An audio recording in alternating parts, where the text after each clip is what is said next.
It's not entirely accurate.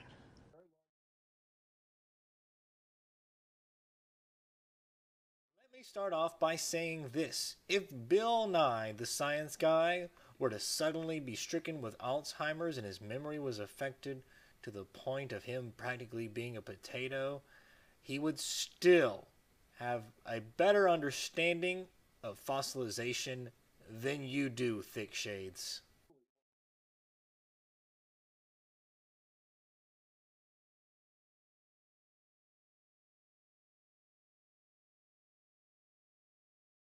Here, Thick Shades has a point. Bill Nye used an inaccurate map. It is different than what creationists are saying that the Earth would have been like post-flood. Now, this picture here is a picture of what Pangea most likely would have looked like according to scientific theories. You can see Australia there on the bottom right, just past the A in Pangea. Now, where the Mesopotamian areas, where the flood would have been in Turkey, would have been way northwest of the T in Tethys Sea. So it's still, even if all the animals could have walked all the way, if there would have been the solid land bridges, they still would be walking for thousands of miles. And it would have taken them a very long time to get there. Secondly, what we have here is an image for the Answers in Genesis version, of the flood, 25 days after the flood, which is the latest they had in the image gallery. And you see that there was bodies of water between the lands. So that definitely makes it harder for those animals to cross. They still would be having to cross bodies of water. So regardless of what Bill Nye has done, yeah, I don't see that helping your case there much there, Thick Shades. It should be noted that they were in that boat for a year, long after the flood had taken place. Those continents would have been even further away. If this is what it looked like 25 days after, what would it look like a year after? Who knows? But I'm pretty sure those animals would have still had a mighty long swim to get to Australia. Now, that to me is an extraordinary claim. We would expect then, somewhere between the Middle East and Australia, we would expect to find evidence of kangaroos. We would expect to find some fossils, some bones. In the last 4,000 years, somebody would have been hopping along there. And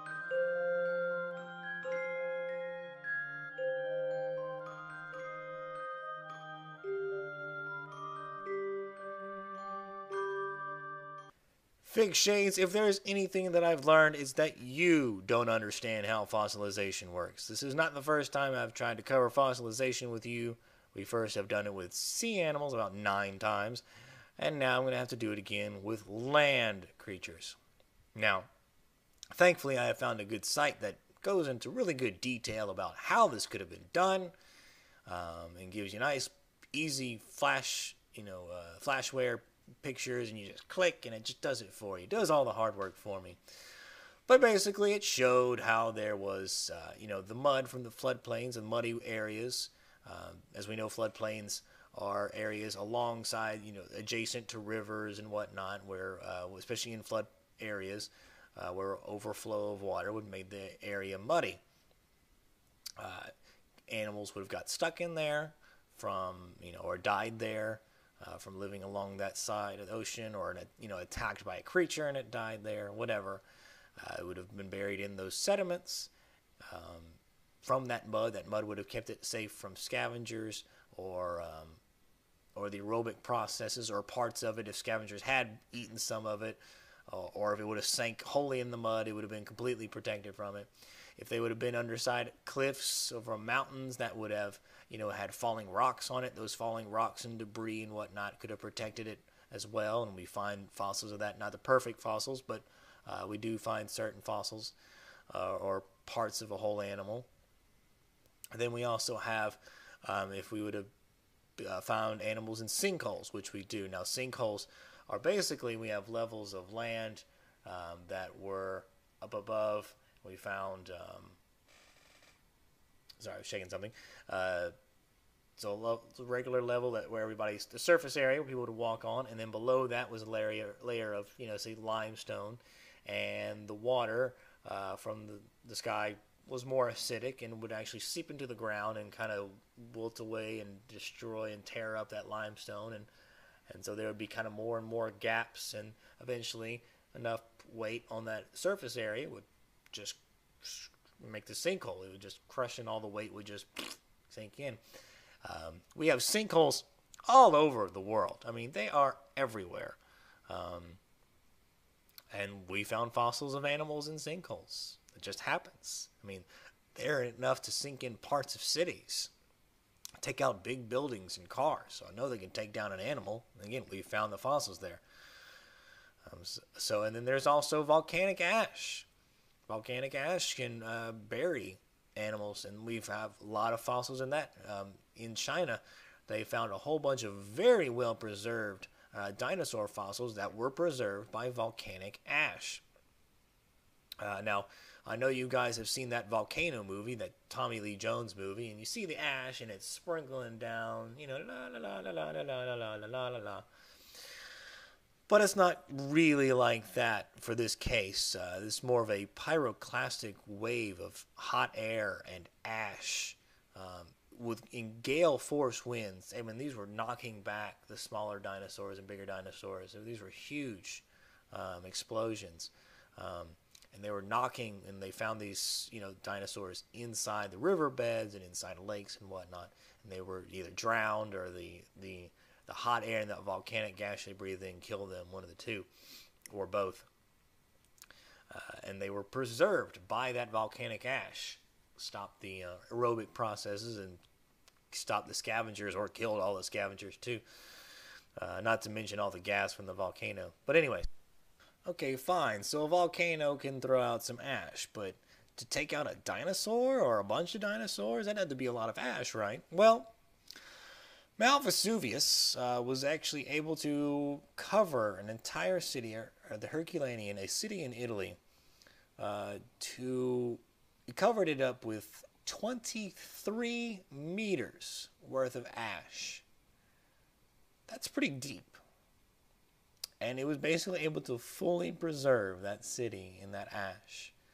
So if it can cover a city, I believe it can take out some dinosaurs and some animals with that and preserve it as well. Even a smaller volcano or anything like that.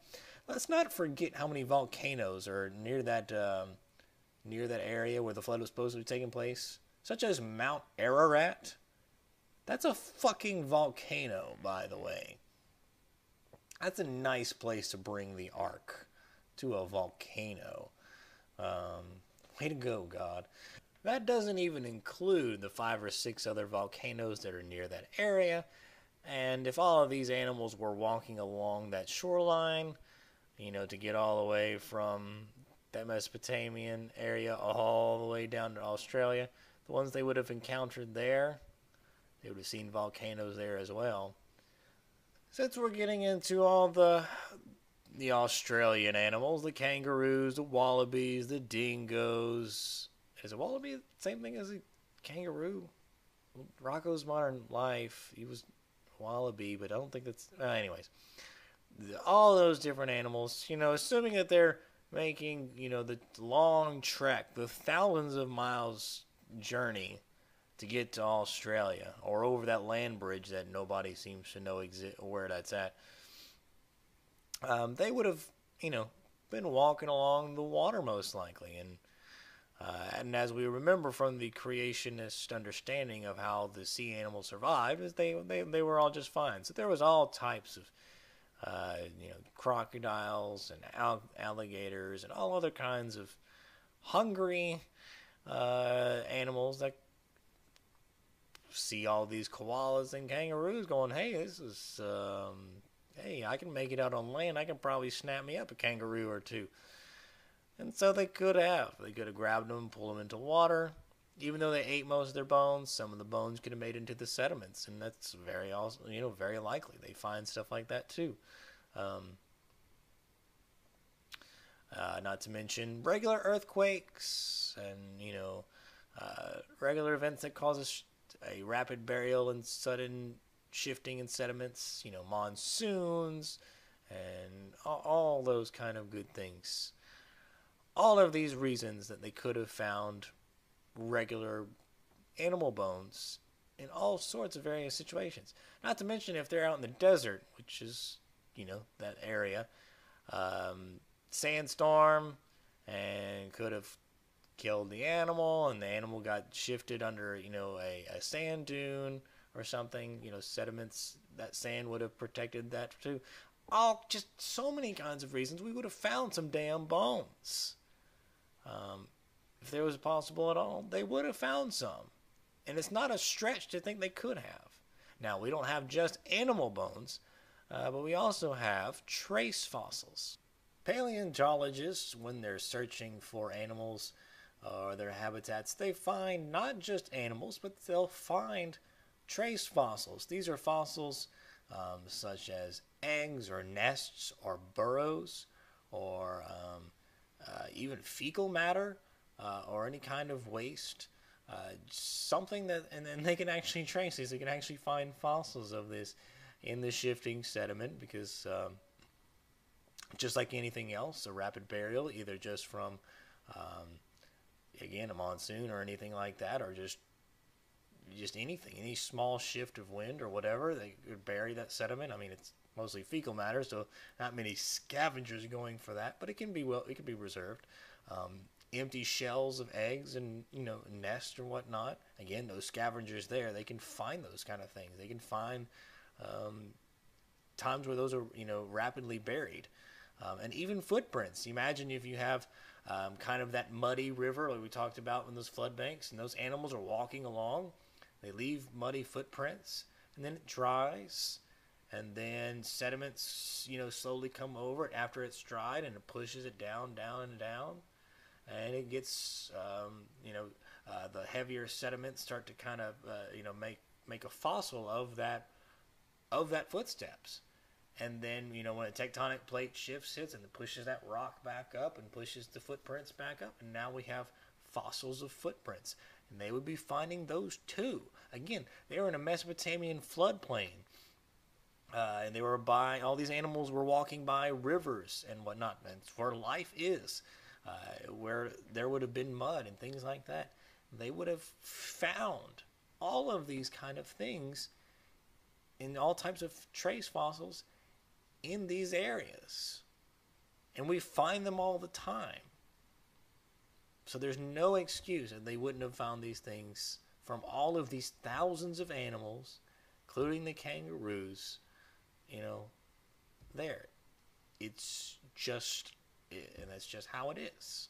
So as usual, Thick Shades, you reveal yet again that you don't know what you're talking about, and you are speaking far too soon, and speaking about something you have little to no comprehension over. You have no basic concept or understanding of taphonomy, the understanding of how animals, get buried or how they're preserved or whatnot. You really just love this creationist point of view so much that it's kind of blinding you to actual facts and understanding of these things. But, what can I do?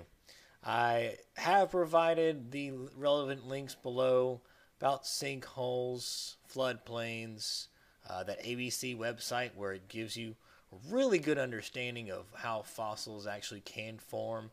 I highly suggest it. Takes about 15 minutes, and it's not really a lot of reading. It's mostly an interactive guide, and it's actually really cool. I highly suggest just go do it. It'll be worth it to help you better understand fossils. So that's it. This is the Atheist Chef signing off. Peace. Having to cross bodies of water. So regardless of what Bill Nye has done, I don't see that helping your case there much there, Thick Shades. It should be noted that they were in that boat for a year, long after the flood had taken place. Those continents would have been even further away. If this is what it looked like 25 days after, what would it look like a year after? Who knows? But I'm pretty sure those animals would have still had a mighty long. It's different than what creationists are saying, that the earth would have been like post-flood. Now this picture here is a picture of what Pangea most likely would have looked like according to scientific theories. You can see Australia there on the bottom right, just past the A in Pangea. Now where the Mesopotamian area is, where the flood would have been in Turkey, would have been way northwest of the T in Tethys Sea. So it's still, even if all the animals could have walked all the way, if there would have been the solid land bridges, they'd still.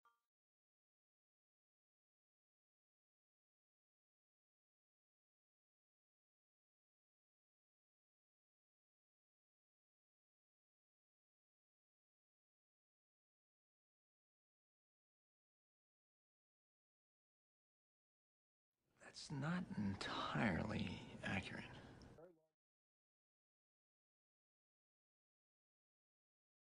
Let me start off by saying this. If Bill Nye, the science guy, were to suddenly be stricken with Alzheimer's and his memory was affected to the point of him practically being a potato, he would still have a better understanding of fossilization than you do, thick shades.